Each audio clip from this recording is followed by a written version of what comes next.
नमस्कार साथियों, कैसे हैं आप सब। स्वागत है आपका आपके अपने favourite legal person YouTube platform में।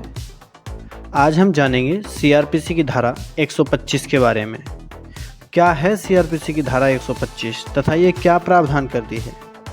आज इस सब के बारे में हम विस्तृत चर्चा करेंगे, तो बने रहिए वीडियो के लास्ट तक। देखते हैं क्या है सीआरपीसी की धारा 125। और यदि आपने अभी तक चैनल को सब्सक्राइब नहीं किया है तो सब्सक्राइब कर लीजिएगा तथा बेल आइकन को प्रेस कर लीजिएगा। तो देखिएगा सीआरपीसी की धारा 125 क्या है। दंड प्रक्रिया संहिता में पत्नी, संतान और माता पिता के भरण पोषण के लिए आदेश का प्रावधान सीआरपीसी की धारा 125 में किया गया है। यहाँ हम आपको ये बताने का प्रयास करेंगे कि दंड प्रक्रिया संहिता सीआरपीसी की धारा 125 किस तरह अप्लाई होगी। दंड प्रक्रिया संहिता यानी कि सीआरपीसी की धारा 125 क्या है, इसके सभी पहलुओं के बारे में विस्तार से यहाँ समझने का प्रयास करेंगे। दंड प्रक्रिया संहिता की धारा 125 में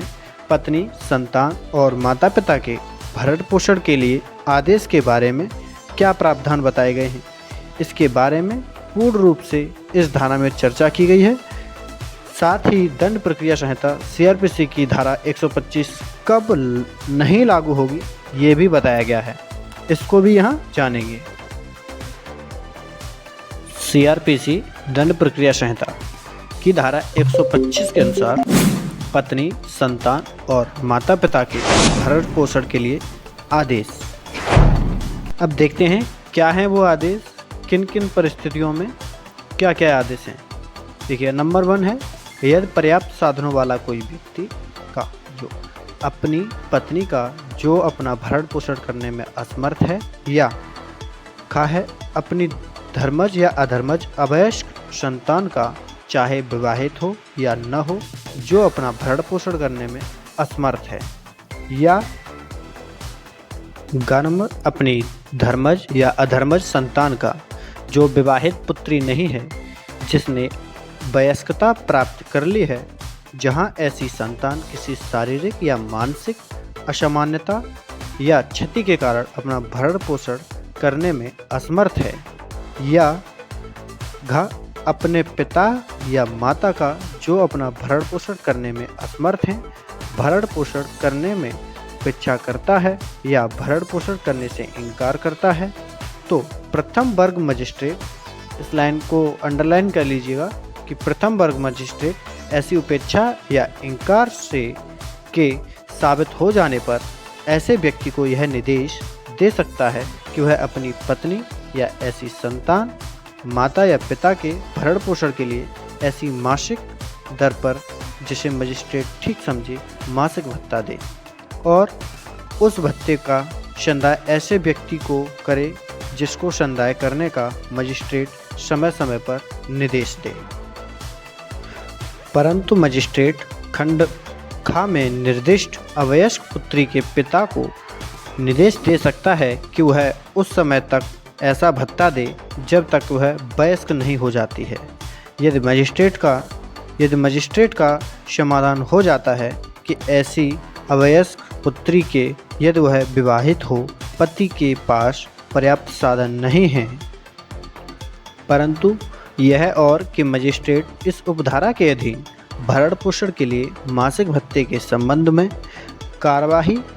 के लंबित रहने के दौरान ऐसे व्यक्ति को यह आदेश दे सकता है कि वह अपनी पत्नी या ऐसी संतान, माता या पिता के अंतरिम भरण पोषण के लिए मासिक भत्ता और ऐसी कार्यवाही का व्यय दे जिसे मजिस्ट्रेट उचित समझे,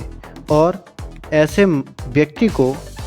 उसका संदाय करे जिसको संदाय करने का मजिस्ट्रेट समय समय पर निर्देश दे। परंतु यह भी कि दूसरे परंतु के अधीन अंतरिम भरण पोषण के लिए मासिक भत्ते और कार्यवाही के व्ययों का कोई आवेदन यथासंभव ऐसे व्यक्ति पर आवेदन की सूचना की तामील की तारीख से 60 दिन के भीतर निपटाया जाएगा। नंबर 2, भरण पोषण या अंतरिम भरण पोषण के लिए ऐसा कोई भत्ता और कार्यवाही के लिए व्यय आवेदन की तारीख से या यदि ऐसा आवेदन दिया जाता है तो यथास्थिति भरण पोषण या अंतरिम भरण पोषण और कार्यवाही के व्ययों के लिए आवेदन की तारीख से संदेह होंगे। नंबर 3, यदि कोई व्यक्ति जिसे आदेश दिया गया हो उस आदेश का अनुपालन करने में पर्याप्त कारण के बिना असफल रहता है तो उस आदेश के प्रत्येक भंग के लिए ऐसा कोई मजिस्ट्रेट देय रकम के ऐसी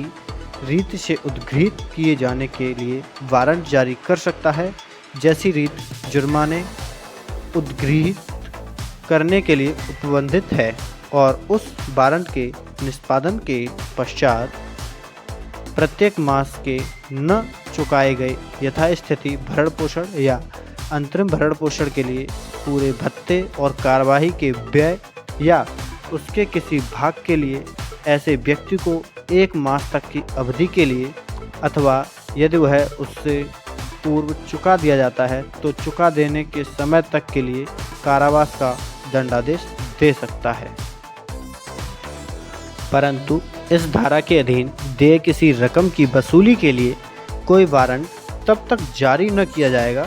जब तक उस रकम को उद्ग्रहित करने के लिए उस तारीख से जिसको वह देय हुई 1 वर्ष की अवधि के अंदर न्यायालय से आवेदन नहीं किया गया है। परंतु यह और कि यदि ऐसा व्यक्ति इस शर्त पर भरण पोषण करने की प्रस्तावना करता है कि उसकी पत्नी उसके साथ रहे और वह पति के साथ रहने से इनकार करती है तो मजिस्ट्रेट उसके द्वारा कथित इनकार के किन्हीं आधारों पर विचार कर सकता है और ऐसी प्रस्तावना के किए जाने पर भी वह इस धारा के अधीन आदेश दे सकता है यदि उसका समाधान हो जाता है कि ऐसा आदेश देने के लिए न्यायसंगत आधार है। नंबर 4, कोई पत्नी अपने पति से इस आधार के अधीन यथास्थिति भरण पोषण या अंतरिम भरण पोषण के लिए भत्ता और कार्यवाही के व्यय प्राप्त करने की हकदार न होगी यदि वह जारता की दशा में रह रही है। समझ लीजिएगा, यदि वह पत्नी जारता की दशा में रह रही है तो वह भरण पोषण की हकदार नहीं होगी अथवा यदि वह पर्याप्त कारण के बिना अपने पति के साथ रहने से इनकार करती है अथवा यदि वे पारस्परिक सम्मति से पृथक रह रहे हैं। नंबर 5, मजिस्ट्रेट यह साबित करने पर आदेश को रद्द कर सकता है कि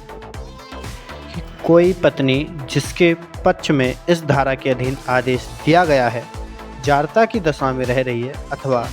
पर्याप्त कारण के बिना अपने पति के साथ रहने से इनकार करती है अथवा वे पारस्परिक सम्मति से पृथक रह रहे हैं। दोस्तों, आई होप कि मैं कम शब्दों में ये समझा सका हूँ आपके लिए। मिलते हैं अगली वीडियो के साथ।